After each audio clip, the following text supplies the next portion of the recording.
We have a crisis in the world, tremendous crisis, and also crisis in our consciousness, in us. I see the urgency of change, radical revolution, mutation in the mind. I see it. It is necessary. There is complete quietness of the mind, and that which is silent has vast space. Only then that which is nameless comes into being. This is Urgency of Change, the Krishnamurti podcast.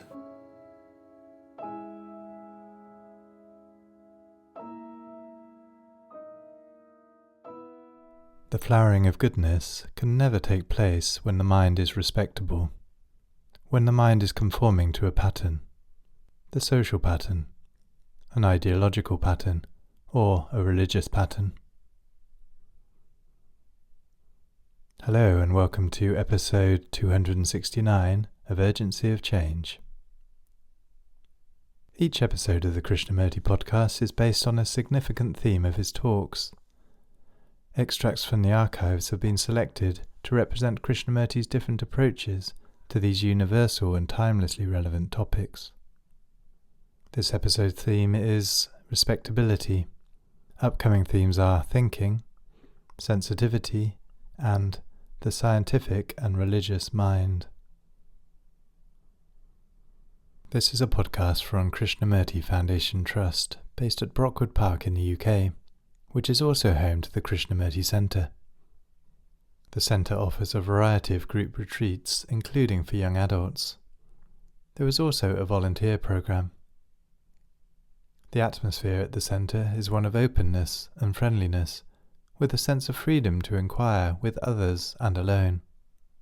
Please visit krishnamurticentre.org.uk for more information. You can also find our regular Krishnamurti quotes and videos on Instagram, TikTok and Facebook at Krishnamurti Foundation Trust. If you enjoy the podcast, please leave a review or rating on your podcast app. This episode on respectability has two sections. This first extract is from Krishnamurti's fourth talk in Bombay 1965 and is titled The Framework of Respectability. The act of learning is the act of discipline. And this is very important to understand, because we're going to go into something this evening that demands the act of learning each minute, and not a conformity, not a suppression, but rather a learning. And there can be no learning if you're merely comparing what you hear with what already you know or have read. However widely, however intelligently, if you're comparing, you cease to learn. Learning can only take place when the mind is fairly silent, and out of that silence listens. Otherwise there is no learning. This is what we do every day if you want to learn a new language, a new technique, new something of which you don't know. Your mind is comparatively quiet. If it is not quiet, it is not learning. Either you already know the language or the technique, and therefore you merely add further information. The adding of further information is merely acquiring more knowledge, but not learning.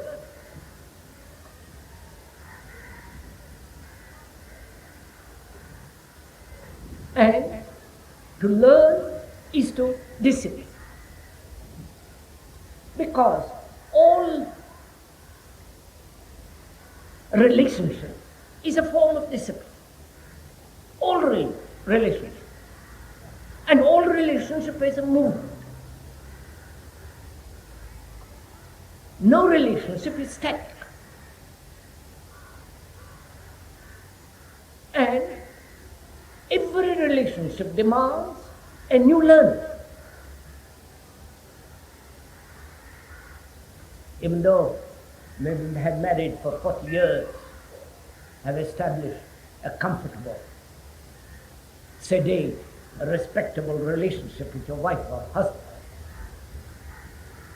You've already, the moment you have established it as a pattern, you have ceased to learn.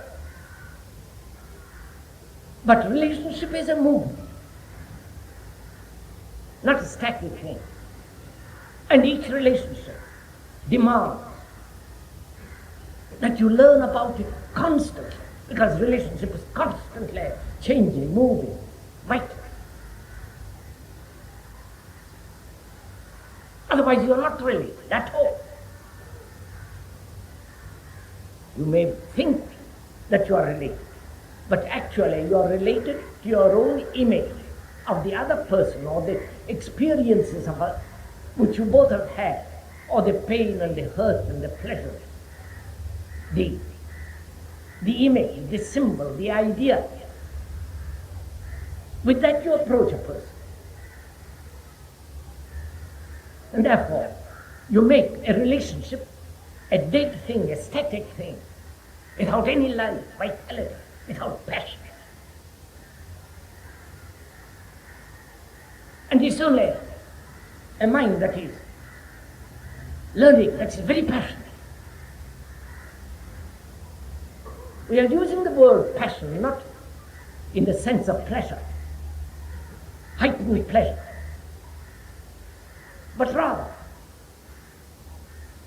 that state of mind that is always learning and therefore always eager, alive, moving, vital, vigorous, young, and therefore passionate. Very few of us are passionate. We have sensory pleasure, lust, enjoyment. But the sense of passion,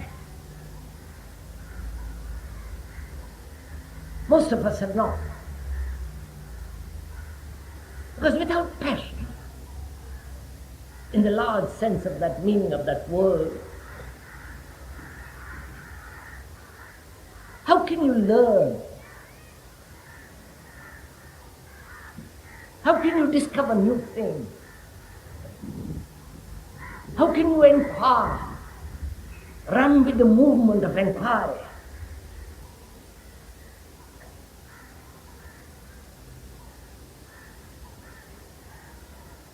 And a mind that is very passionate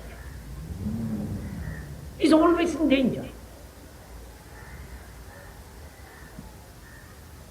And perhaps most of us unconsciously aware of this passionate mind which is learning and therefore active.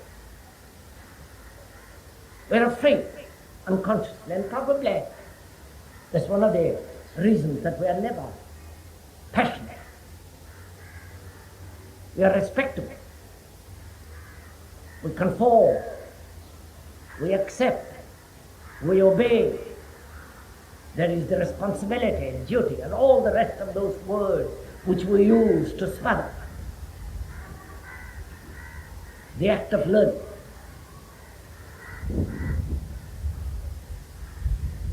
And this act of learning, which we said is discipline, this discipline has no conformity of any kind, and therefore no suppression. Because when you are learning about your feelings, about your angers, about your sexual appetites, this and other things, there is no occasion to suppress or occasion to indulge. You are learning.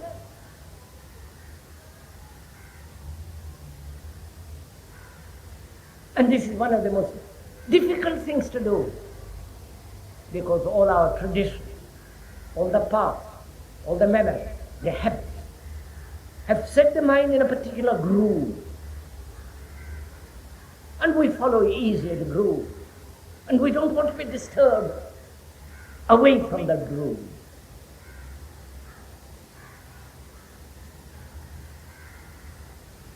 Therefore, for most of us, disciplines merely conformity, suppression, imitation, and ultimately leading to a very respectable life, if it is at all life.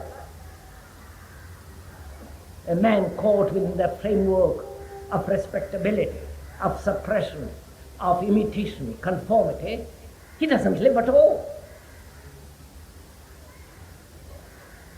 All he has learned, all he has acquired is adjustment into a pattern, and therefore his act of learning, which can only come about when there is intense aliveness, passion,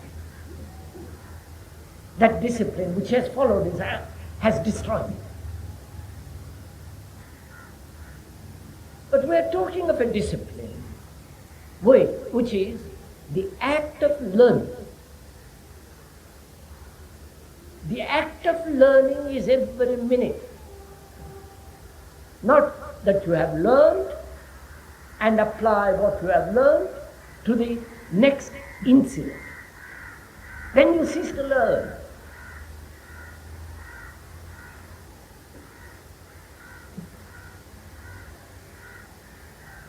And this kind of discipline of which we are talking about is necessary. Because, as we said, all relationship is a movement in discipline, which is in learning.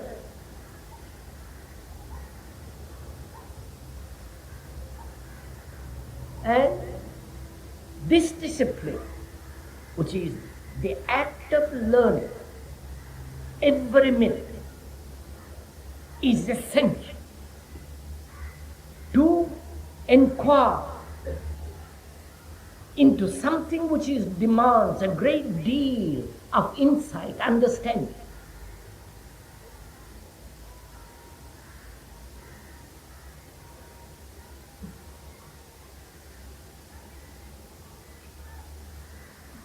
For most of us, pleasure is of the greatest importance. And all our values, our longing, our search is for more pleasure. And pleasure is not love.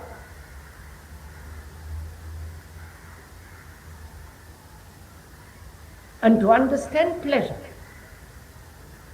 not to deny it, to learn about it,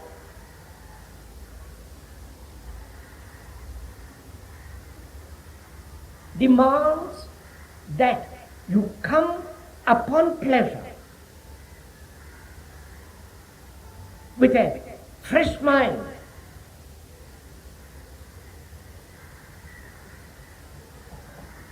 That is, pleasure is enjoyment, a delight. And sensual enjoyment also.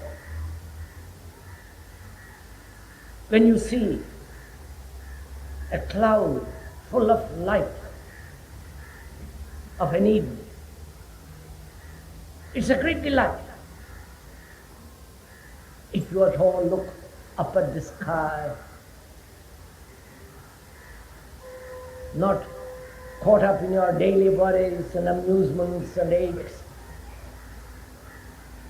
there is a delight in looking at that cloud, or the light on the water, or the enjoyment of seeing a face that's full of smile and innocence.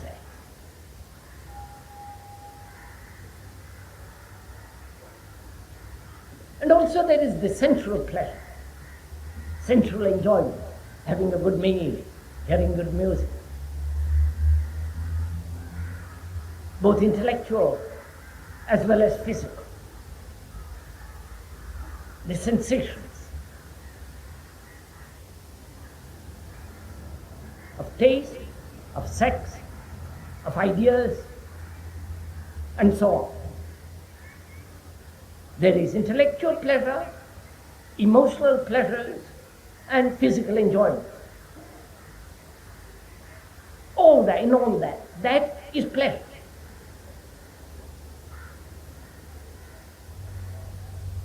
And love is something entirely different. And this is what we're going to discuss this evening. I'm going to talk about.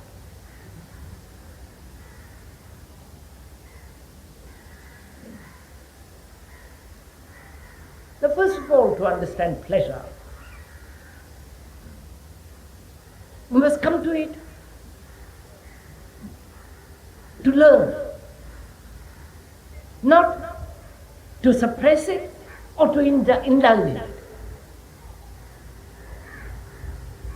To learn about it is a discipline which demands that you neither indulge nor deny. The learning comes when you understand that any form of suppression, denial, and control ceases to learn. There is no learning. And therefore, you must come to it with a freshness to understand the whole problem of pleasure. Because for us, pleasure is extraordinarily important. We do things out of pleasure. We run away from anything that's painful.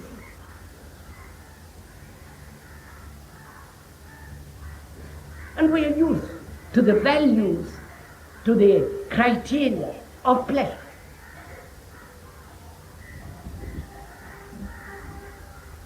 So pleasure plays an extraordinarily important part in our life. As an ideal, as a man who gives up this so-called worldly life to find another kind of life, it is still the basis of pleasure. Or the man who says, I must help the poor, indulge in social reform, it is still an act of pleasure, which he may cover up saying service, goodness, and all the rest of it. But it is still a movement of a mind that is seeking pleasure or escaping from anything that causes a disturbance, which he calls pain. If you observe yourself, this is what we are doing in daily life, every moment. You like somebody because he flatters you. And you don't like somebody because he says something which is true and which you don't like. And you create an antagonism, and therefore you live with a constant battle. So it's very important to understand this thing called pleasure. I mean by understanding, to learn about it. And there is great deal to learn. Because all our sensory reactions, all the values that we have created,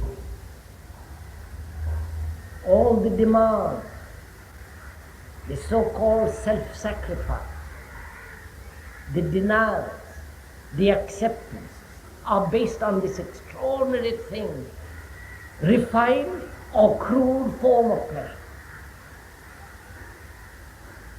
We commit ourselves to various activities, communist, socialist, what you will, on this basis. Because we think that by identifying ourselves with a particular activity, with a particular idea, with a particular pattern of life, will produce greater pleasure, a greater benefit. And that benefit, that evaluation of that benefit is based on identification of ourselves with a particular form of activity as pleasure. Please observe all this. You're not listening to the words merely, but actually listening to find out the truth and the falseness of what is being said. Because after all, it's your life. It's your everyday life. And most of us waste this extraordinary thing called life. We live 40, 60 years, going to the office, social activity, escaping in various forms. And at the end of it we have nothing, an empty, dull, stupid life, a wasted life. And that's why it's very important,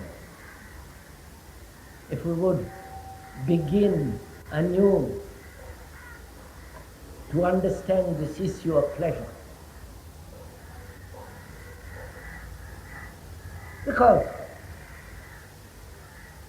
pleasure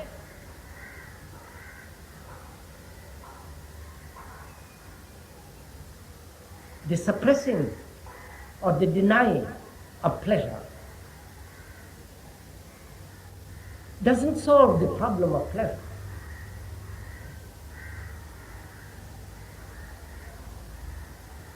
The so-called religious people suppress every form of pleasure, at least they attempt it. And therefore they become dull, starved human beings. And such a mind that is arid, dull, insensitive, cannot possibly find out what is the real. So it is very important to understand the activities of pleasure. Because to look at a beautiful tree is a lovely thing. It's a great delight.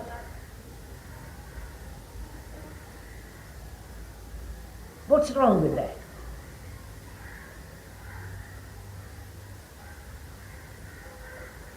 But to look at a woman or a man with pleasure, you call that immoral.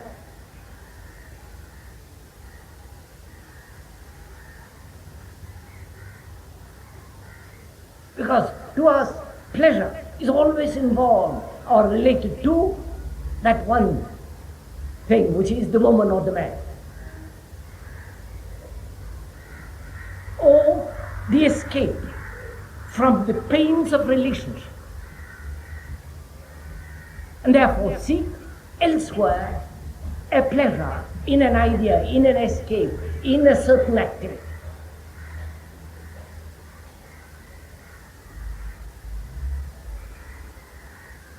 Now, pleasure has created this pattern of social life.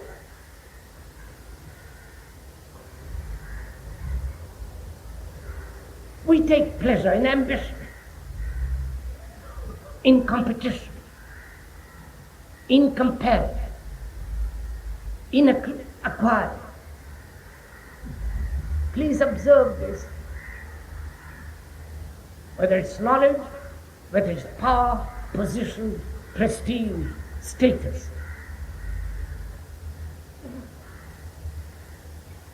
We take pleasure. And that pursuit of pleasure as ambition, competition, greed, envy, status, domination, power is respectable.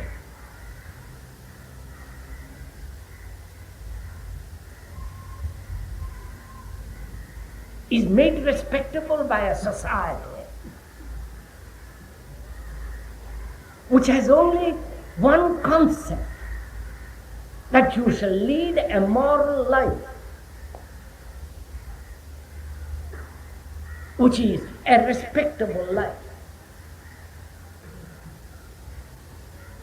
But you can be ambitious, you can be greedy, you can be violent, you can be competitive, a ruthless human being. But society accepts it. Because at the end of your ambition, you are either a successful, so-called successful man with plenty of money, or a failure, and therefore frustrated human being.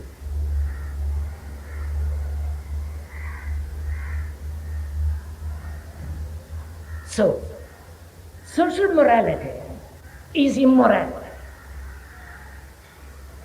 Please listen to all this. Neither agreeing nor disagreeing, but see the facts. And to see the fact, that is to understand the fact. Don't evolve ideas about it. Don't have opinions about it. You are learning about it. And to learn you must come with a mind that is inquiring, therefore passionate, eager, and therefore young.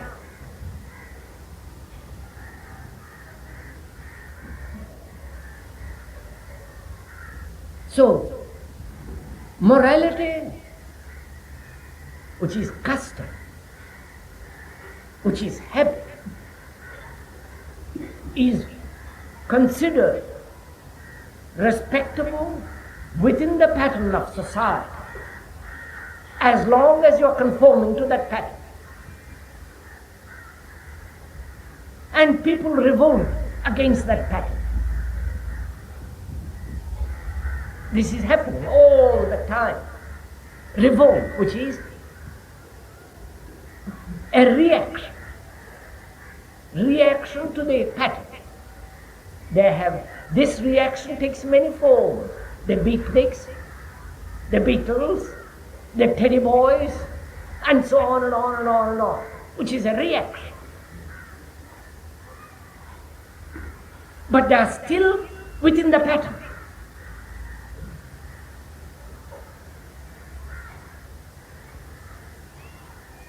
And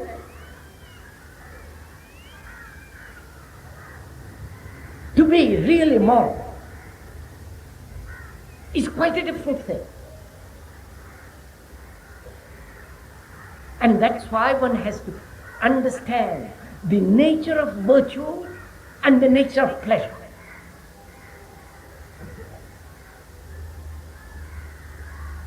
Because our social custom, habits, traditions, relationship is based on pleasure. If you don't like to use that word in a small sense, which I am not, in a limited sense, I'm using the word pleasure in its widest sense. Our society is based on it.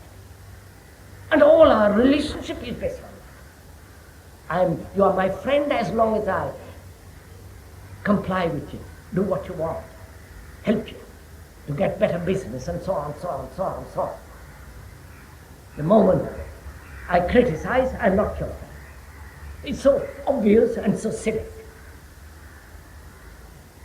And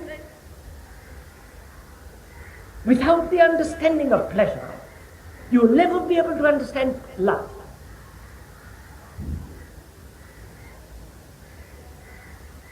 Love is not pleasure. Love is something entirely different. And to understand pleasure, as I said, you have to learn about it. Now, for most of us, for every human being, sex is a problem. Why?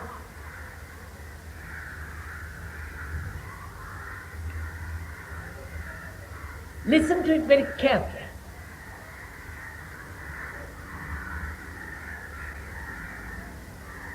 It's a problem. Why? And because you are not able to solve it, you run away from it. The sannyasi runs away from it by taking a vow of celibacy, by denying.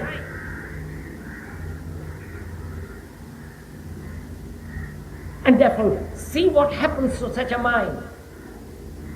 By denying something which is part of your whole structure, the glands and so on, so on, so on, by suppressing it, you have made yourself arid. There is a constant battle going on within yourself.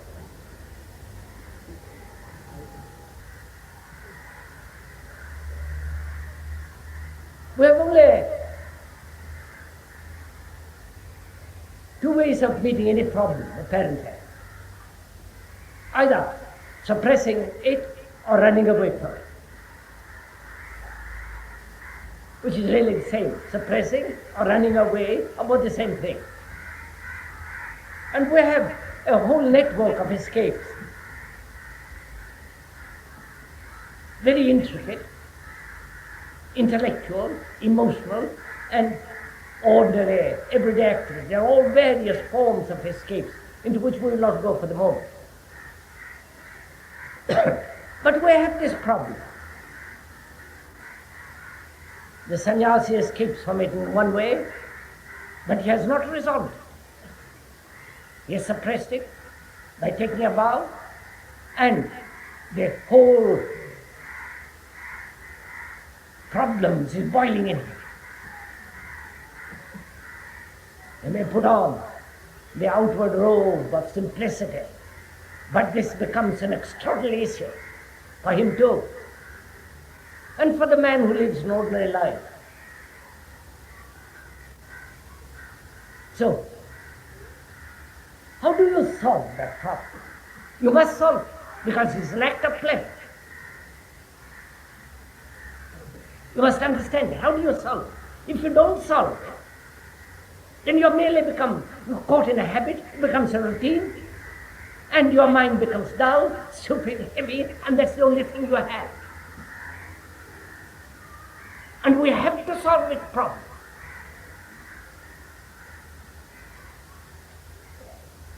First of all, not to condemn it.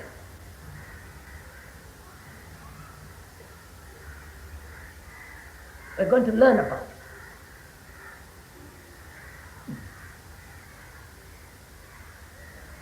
Please learn about it. And that's why we talked about learning. When intellectually, emotionally, you're throttled,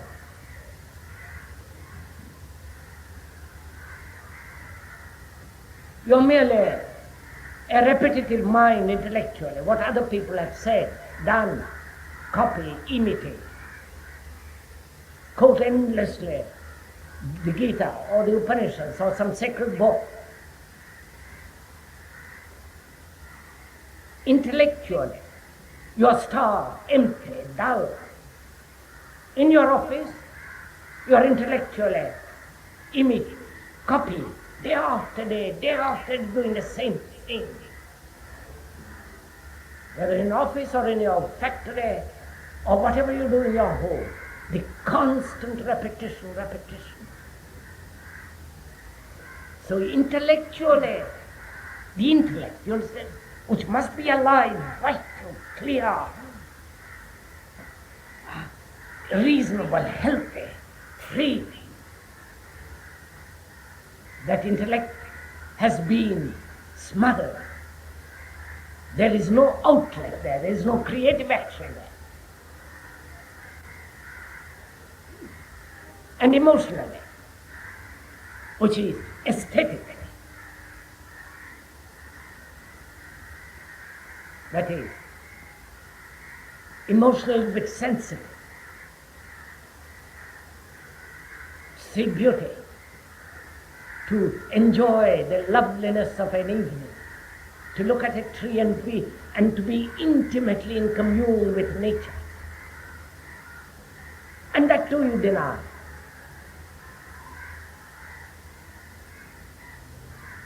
So what have you left? You have only one thing, the one pleasure.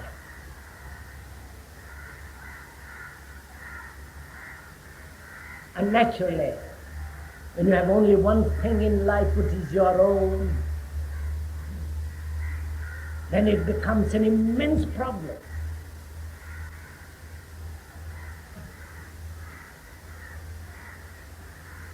So a mind that would understand that problem must deal with it immediately, because any problem, any problem that goes on day after day, dulls the spirit, dulls the mind, dulls the thought. Haven't you noticed a mind that has a problem which is not capable of resolving? What happens to such a mind? Either it's going to escape in some other problems, or it suppresses it, and therefore it becomes neurotic. So-called sanely neurotic, but it's neurotic. So each problem, whatever it is, emotional, intellectual, physical, must be resolved immediately and not carried on for the next day. Because the next day has other problems you have to meet, and therefore you have to learn. But you cannot learn if you have not resolved the problems of today and merely carry them over to tomorrow. So each problem, however intricate, however difficult, however demanding, must be resolved on the day, on the instant. And you see the importance of it. Because a mind that gives root to a problem because it has not been able to tackle it, has no capacity, has not the intensity, has not the passion, the drive to learn. Such a mind, as you see in this world, such a mind becomes insensitive, fearful, ugly, concerned with itself, self-centered, brutal, insensitive. So this problem of so-called sex must be solved. And to solve it intelligently, not run away from it or suppress it or take a vow of some idiocy or indulge in it, one has to understand this whole problem of pleasure. And also one has to understand the other issue, which is most human beings are second-hand people. You can cook Gita upside down, but you're a second-hand human being. You have nothing original. There is nothing in you which is spontaneous, real, you. Either intellectually, or aesthetically, or morally.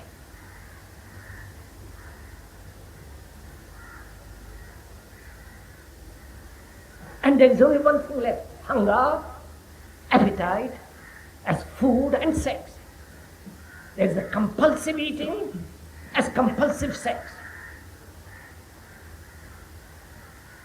You have observed people eating, gorging themselves. And the same thing, sexually. So, to understand this very complex problem, because in that is involved beauty, affection, love,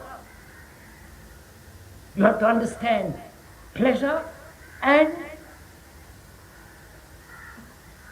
to break through this conditioning of a mind that is repetitive, that is merely repeats what others have said for centuries or 10 years ago. It's a marvelous escape to quote Marx or Stalin or Lenin.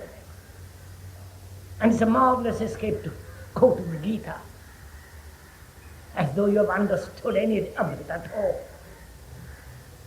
You have to live. And to live, you cannot have problems. So, to understand this problem of sex, you have to free the mind, the intellect.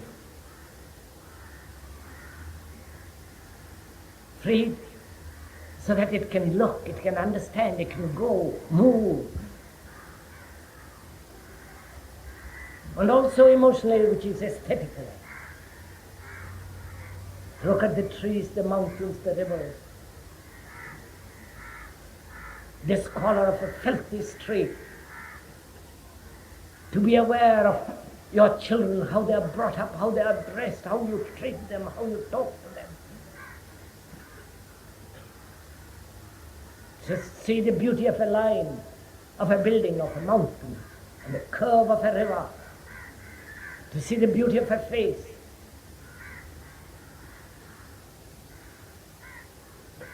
That is the releasing of that energy, not through suppression, not through identification with some idea, but releasing energy in all directions, so that your mind is active, aesthetically, intellectually, with reason, with clarity, seeing things as they are, the beauty of a tree, the bird on the wing, the water. There are so many things in life. When you are not aware of all that, naturally, you have only this problem. And society says you must be moral. And that morality is the family.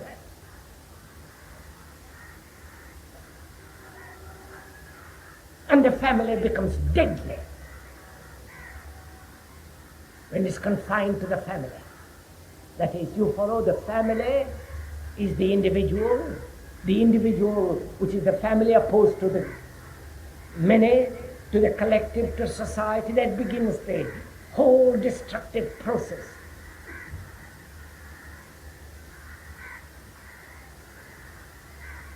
So,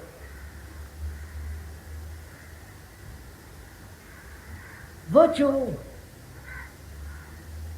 has nothing whatsoever to do with respectability.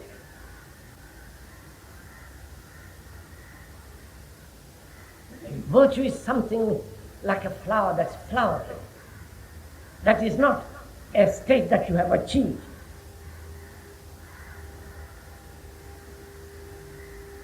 You know, goodness, you can't achieve goodness. You can't achieve humility. It's only the vain man that struggles to be humble. Either you are or you are not good. The being is not the becoming. You cannot become good. You cannot become humble. And so virtue. And you must have virtue. Not this tawdry thing called moral structure of a society which is based on imitation, fear, ugly, personal demands and ambitions, greed, envy. That's not virtue or moral. Virtue is the spontaneous action of love. You're spontaneous, not a calculated, cultivated thing called virtue. It must be spontaneous, otherwise it's not virtue. How can it be? It's a calculated thing, practiced, a mechanical. So, you have to understand pleasure And you have to understand the nature of the significance of pleasure and sorrow. Perhaps we shall discuss sorrow another day. And also you have to understand virtue and life.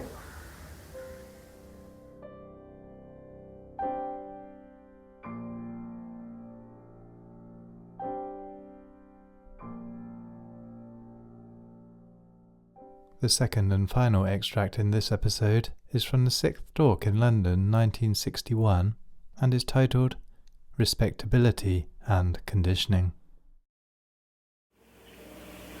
I would like this morning to discuss, after I've talked a little, what is virtue, if there is such thing at all, or is it merely a social convention and has nothing whatever to do with reality.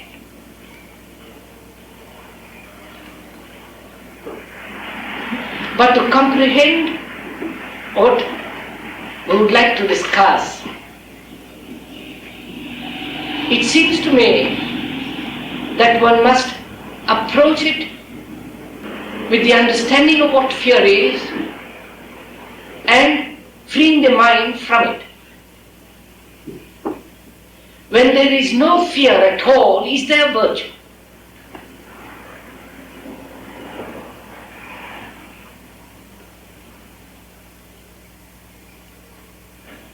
Is morality merely a social convention, changing from time to time? For most of us, virtue is a resistance, a quality, a morality is the outcome of resistance, a conflict.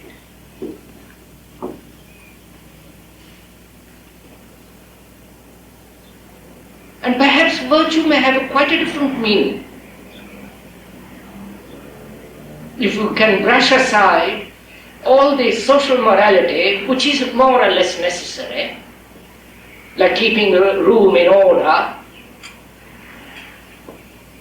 but that's all. It can go no further than that.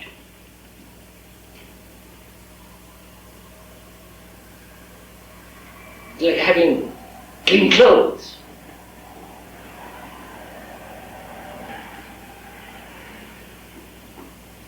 For most of us, virtue or morality is a cloak of respectability.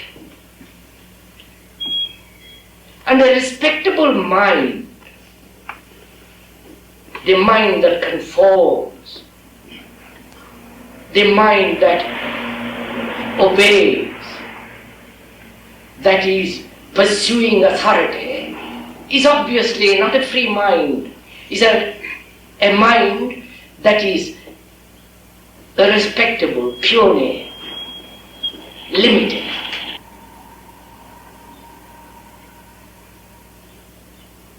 And whether the mind can be ever free from all form of imitation.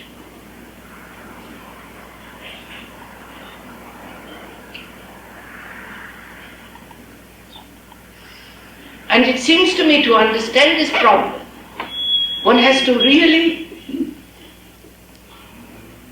wipe away from one's mind any form of fear. And to understand that, surely, one has to go into the problem of authority and imitation, which is essentially a social morality.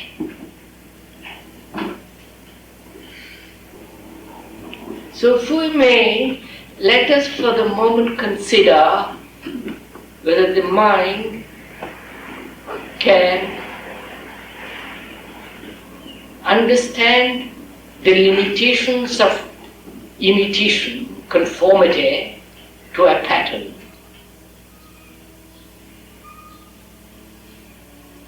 And is it ever possible for the mind to uncondition itself?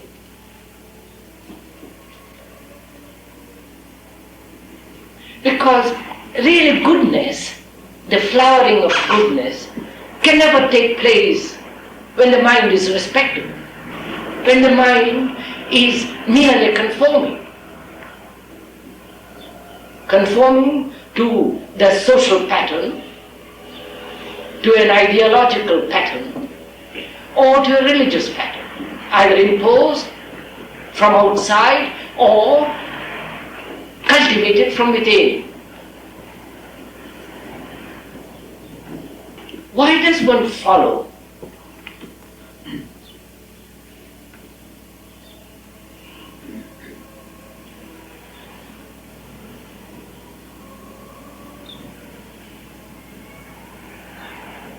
I do not know if you have thought about it at all. Not only follow the social pattern, but the pattern that one has set up for oneself through experience. The constant repetition of a certain idea, certain forms of behavior.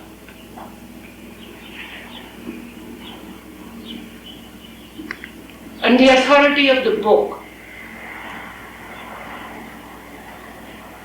the authority of someone who says he knows, the authority of the church, and the authority of law. Why does one follow all this? And where is one to draw the line where there is no following and where there must be following?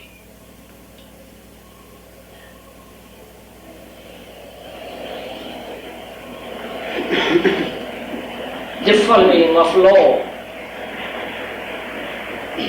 is obviously necessary, keeping to the right or the left side of the road, depending on the country in which you are in, and so on.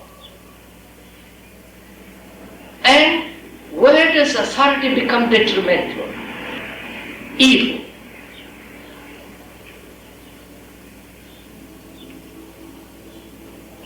Surely most of us are seeking power, aren't we? Socially, politically, economically, religiously. And the power that knowledge gives, the power that a technique gives, and the sense of extraordinary power one has when one can completely control one's body. The power asceticism gives.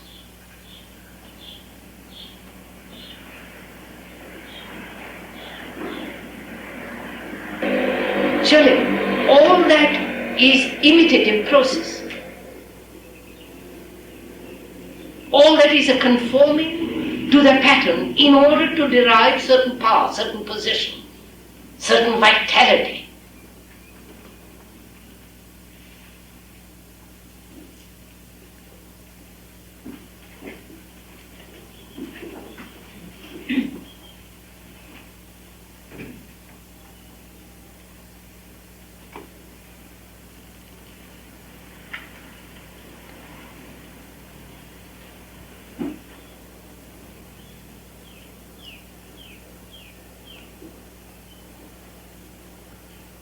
And it seems to me that without understanding the anatomy of power, the urge and the desire for power, position, and all the rest of it,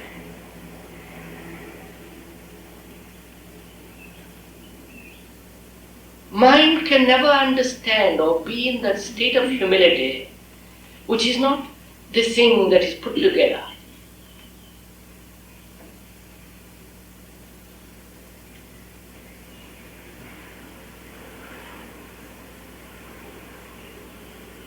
So why does one follow at all? Why are you following me, the speaker? If you are following, why?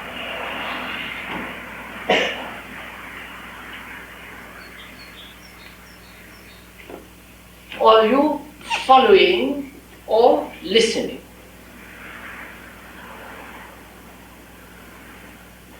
Those two are different states, are they not? Different things altogether.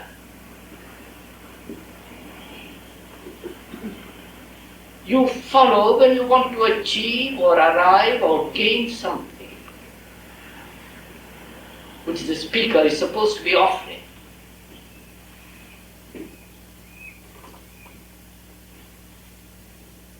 And if the speaker is offering something, then he is really a propagandist.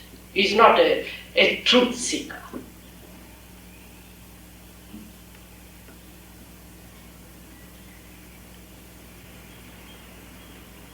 And if you're following someone, obviously, you're afraid, uncertain. And we want to be told, encouraged to be certain, to arrive, to succeed.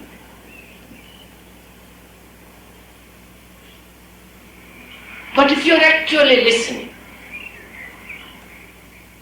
which is, to me is entirely opposite, and nothing to do with any form of following or authority or seeking power, then you are listening to find out what is true and what is false.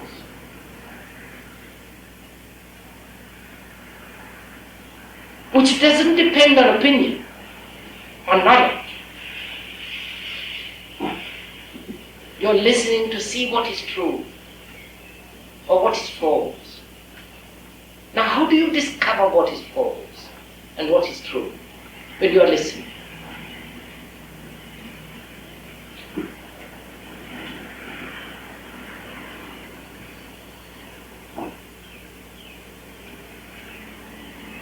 A mind that is merely arguing is not obviously discovering what is true or false, arguing within itself or with the person who is stating certain things.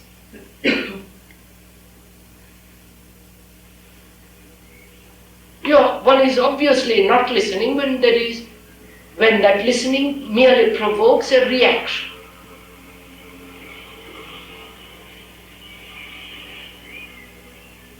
The reaction according to your knowledge, experience, opinion, education, condition.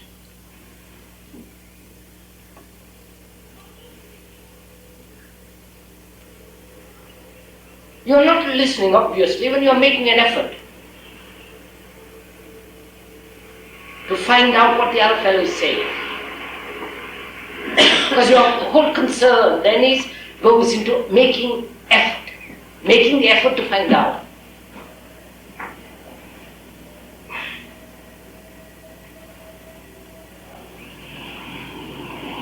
Now, if all these states could be pushed aside, set aside, then there is a state of listening.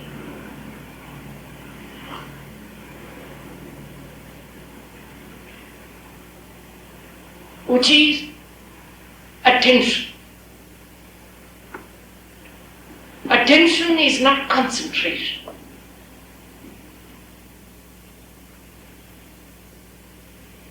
Because concentration is bringing the mind to focus upon a particular point and therefore excluding.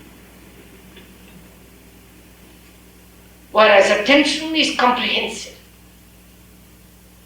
There is attention not only when you are listening to the speaker, but you are listening to the music, to the church music going on next door, to the traffic. When the mind is totally attentive without a frontier, and therefore without a center, such a mind is listening.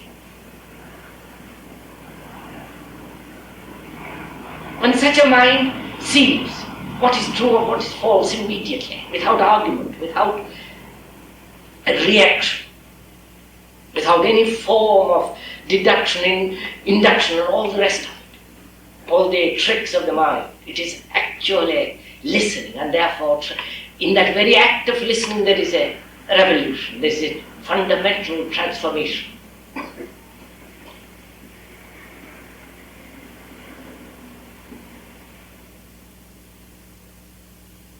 That attention to me is virtue. It is only in that attention goodness can flower.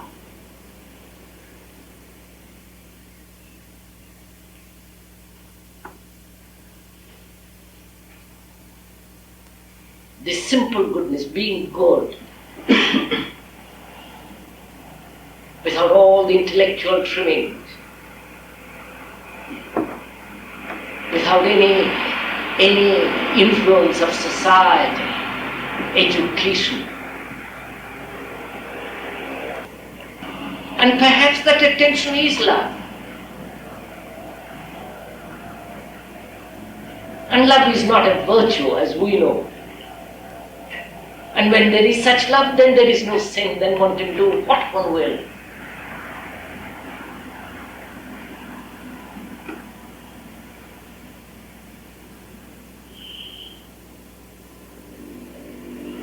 Then one is beyond the clutches of society and all the horrors of respectability.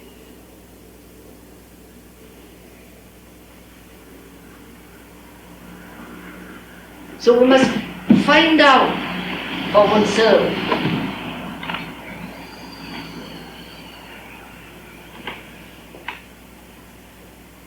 why one follows.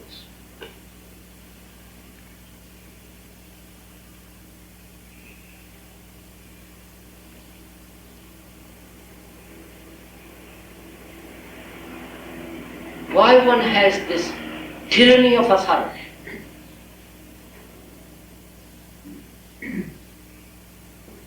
The authority of the priest, the authority of the Bible, of the Indian scriptures, and all the rest of it. Printed word.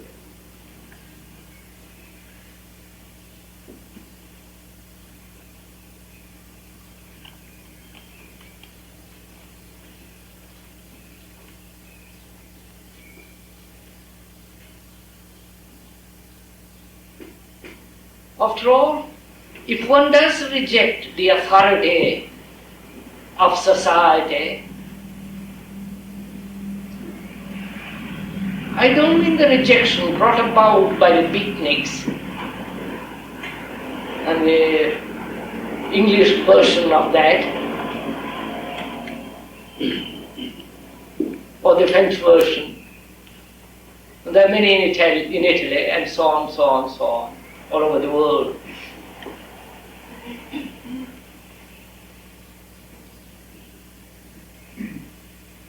If one rejects,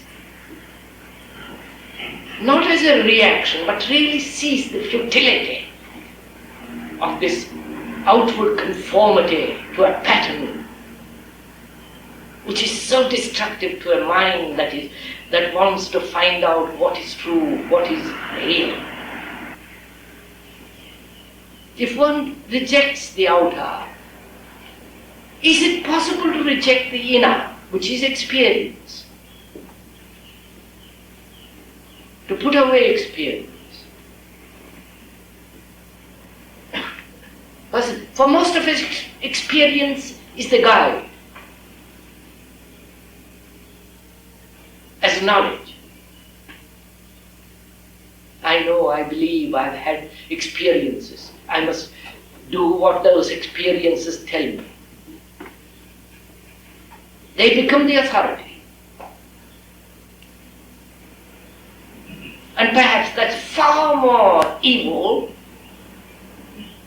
far more destructive than the authority of the policeman, of the law. Because such authority leads to every form of illusion. And it is the authority of conditioning. The Christian always sees visions of Christ, in the Hindu, his own gods. because of his conditioning.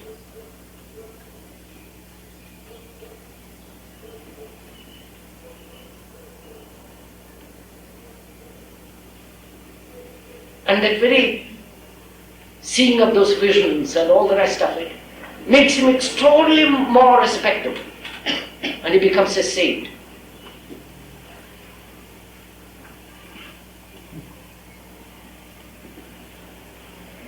Now can the mind wipe away entirely that condition?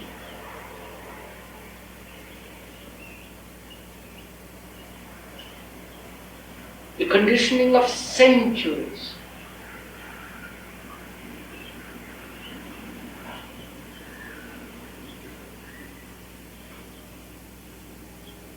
After all, the conditioning is the past. The many thousand yesterdays, with all their reactions, with all their knowledge, with every a leaf of tradition which shapes our mind.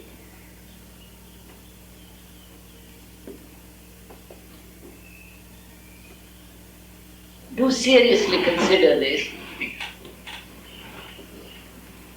And don't just brush it aside as saying it's not possible or it is possible, and if it is possible, how am I to do it? The how doesn't exist. The how implies in the meantime. A mind that's concerned with the meantime, in the meantime, is really postponing it.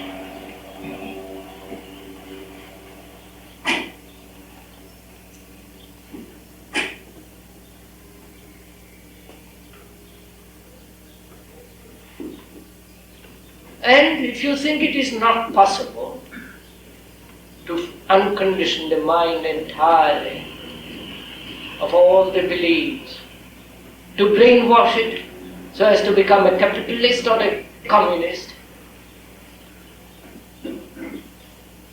which implies a better conditioning or a worse condition. I do not know how you individually react. Not that I must, whether you know for yourself. I better put it that way. Whether you're conscious of your own conditioning, whether it's possible to be free of it or not. And what it implies. Because that conditioning is the very root of fear.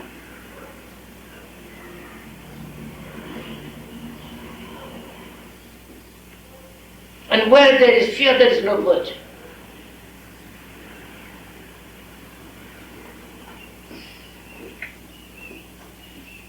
I mean virtue, something entirely different from the social morality.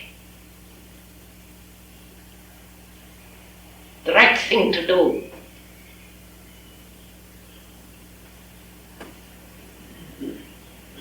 It's not done. The schoolboy attitude, the right tie, all that.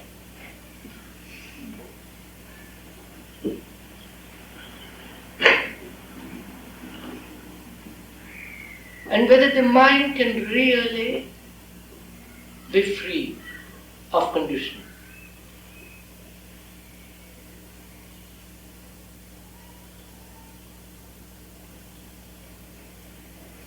I do not know if one has gone into it really very profoundly.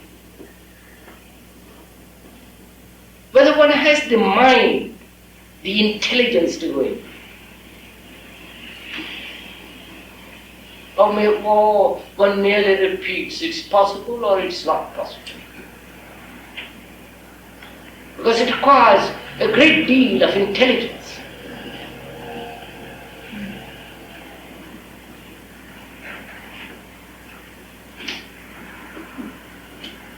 I mean by intelligence the understanding of all influence and being free of influence.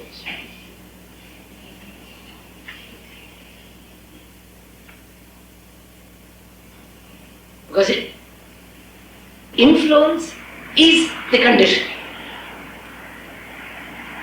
You believe in God, Christ, or whatever it is, because you've been brought up in it. Repeated day after day, the churches, the priests, the books, the Bible.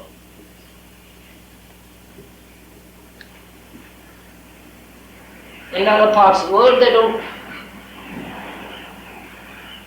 even think about it. They say all sheer nonsense.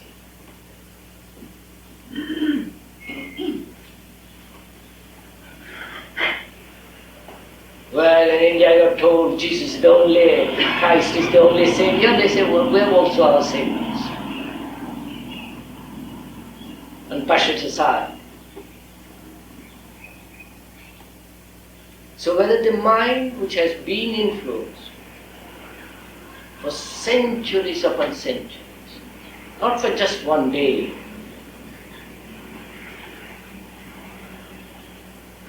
the heavy weight of tradition can be put aside without any effort, and just walking out of the hall, as you walk out of the hall freely, whether you can walk out of this background. And whether the background is not the mind itself, the story of the mind is the mind.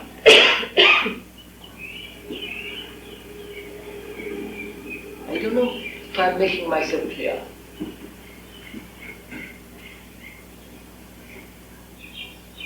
The mind is the background.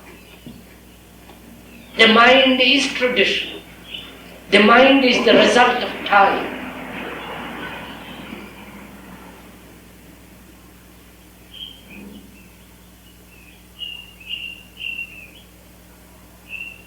And so seeing the hopelessness of its own activity, it says there is the grace of God. It must wait, accept, receive.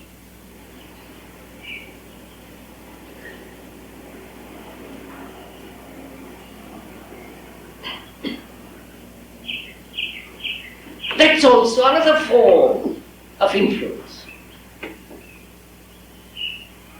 And therefore the mind then is not an intelligent mind.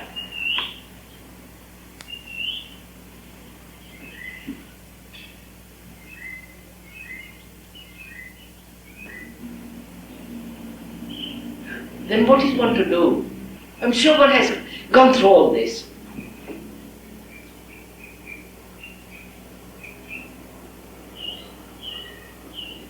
Not to accept, not to rely, not to be influenced, not to look to authority,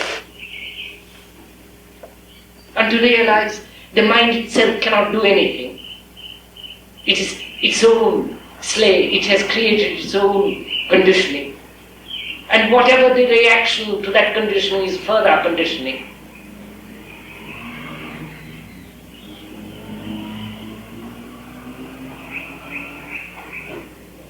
And every movement, every warfare, every action that's going on within it is still within the field of its own barriers.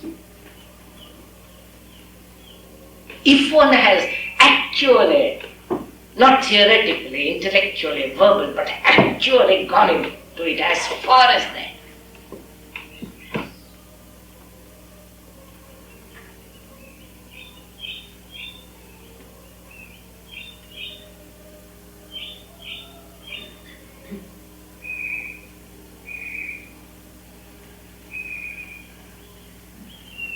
then what happens? Do you understand the issue? Hope I am making myself clear. The mind that would discover what is true, and if there is that thing called the immeasurable, the unnameable, all authority must cease.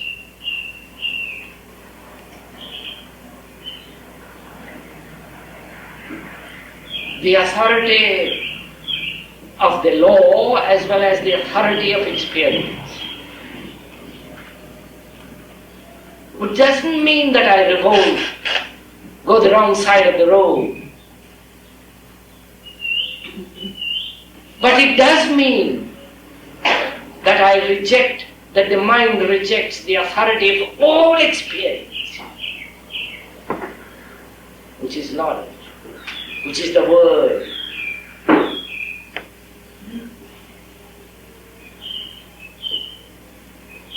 Therefore it is confronted with this extraordinary